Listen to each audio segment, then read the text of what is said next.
Buongiorno e ben ritrovati con l'informazione flash di newsicilia.it. Vediamo insieme i titoli più rilevanti della mattina.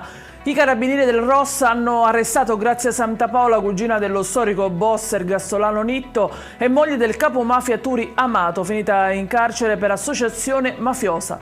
Secondo la procura di Catania, la donna sarebbe parte attiva del gruppo Tantapalmi. Operazione all'alba tra Vittoria, Ragusa e Catania. La Polizia di Stato ha dato esecuzione a 3 ordinanze di custodia cautelare in carcere in merito al sequestro di Gaetano Nicosia, il giovane rapito il 25 settembre scorso a Vittoria. I 3 sono accusati di sequestro di persona a scopo di estorsione, ma anche furto aggravato, porto e detenzione illegale di armi da fuoco.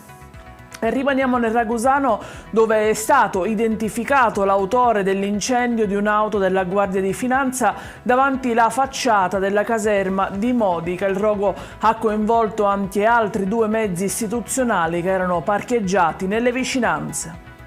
La Guardia di Finanza di Palermo ha dato esecuzione a un'ordinanza di misure cautelari personali e reali nei confronti di 12 soggetti destinatari di provvedimenti interdittivi con 5 arresti domiciliari e un obbligo di firma. L'indagine ha fatto emergere un presunto sistema illecito legato alla gestione di gare d'appalto per un valore complessivo superiore ai 200 milioni di euro, bandite da alcune fra le principali strutture sanitarie in Sicilia. In chiusura l'incidente di ieri pomeriggio lungo la circonvallazione di Monreale, dove ha perso la vita Michele Lo Giurato, 74 anni, ex poliziotto. L'uomo avrebbe perso il controllo della Fiat 500X sulla quale viaggiava per poi schiantarsi contro un veicolo in sosta e ribaltarsi. Tra le ipotesi, quella che la vittima possa essere stata colpita da un malore mentre era alla guida.